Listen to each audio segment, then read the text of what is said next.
येणाऱ्या जिल्हा परिषद पंचायत समित्यांच्या निवडणुकांना आपण सामोरे जात आहोत.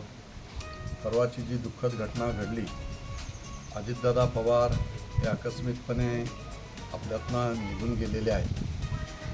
विमान अपघातात त्यांचा दुर्दैवी मृत्यू झालेला आहे. त्यानंतर जी 5 तारखेचं मतदान होते 7 तारखेला घेण्यात आलेलं आहे.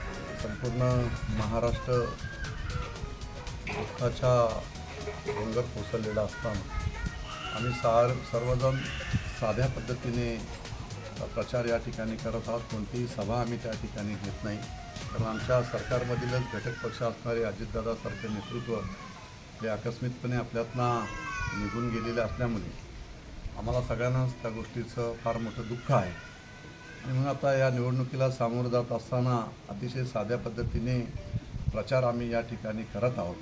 परंतु आज या ठिकाणी शिवसेना, भारतीय जनता पार्टी, RPI म्हणून आम्ही या निवडणुकीला सामोरं जात असताना अतकरगाव जिल्हा परिषद या आता प्रचारात आज या ठिकाणी होत असताना अतिशय उत्साहित वातावरण संपूर्ण अतकरगाव जिल्हा परिषद पंचायत समितीमध्ये या ठिकाणी आहे.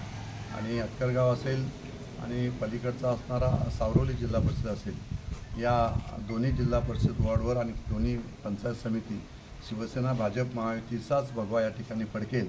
कारण संपूर्ण उत्स्फूर्त प्रतिसाद जनतेतून या ठिकाणी मिळत आहे.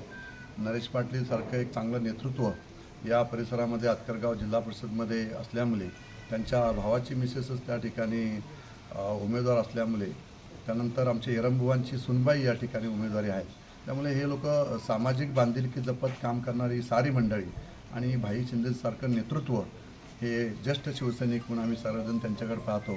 अशी सगळे उमेदवार या अतकरगाव जिल्हा परिषद रिंगणामध्ये उतरलेले असल्यामुळे हा विजय हा शिवसेना, भाजप, RPI, महायुतीचा ज्या ठिकाणी होईल यात कोणत्याही प्रकारची शंका आमच्या मनामध्ये नाही. त्या ठिकाणी काय वरिष्ठ लेवलला अशी कोणत्याही प्रकारची युती उद्धव ठाकरेंकडनं त्या ठिकाणी सांगितलेली नाही आहे की राष्ट्रवादीबरोबर या ठिकाणी युती करा म्हणून. परंतु खालच्या लेवलचे काही उभाटाचे नेते हे स्वतःला त्या ठिकाणी महत्त्व देऊन चुकीच्या पद्धतीने त्या ठिकाणी बाळासाहेबांच्या विचारांच्या असणाऱ्या ह्या दोन्ही संघटना या ठिकाणी आहेत. आणि तरीसुद्धा उभाटाचे कार्यकर्ते त्या ठिकाणी राष्ट्रवादीबरोबर जबरदस्तीने प्रचार करत आहेत. परंतु ते आम्हाला आतून सगळे सांगत आहेत की आमची साहेब इच्छा नाही आहे, राष्ट्रवादीला आम्ही कदापि या ठिकाणी मतदान केलेलं नाही आणि आता 7 तारखेलासुद्धा आम्ही राष्ट्रवादीला मतदान करणार नाही.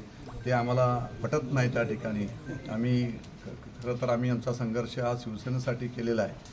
हे एकांतात असे कार्यकर्ते त्या ठिकाणी बोलत आहेत, परंतु हे जबरदस्तीने काही त्यांना त्या ठिकाणी जबरदस्ती केली जाते. परंतु 7 तारखेला तुम्हाला ह्याचा सत्य काय आहे हे आपल्यासमोर येईल आणि नक्कीच या ठिकाणी शिवसेनेचा उमेदवार विजयी होईल.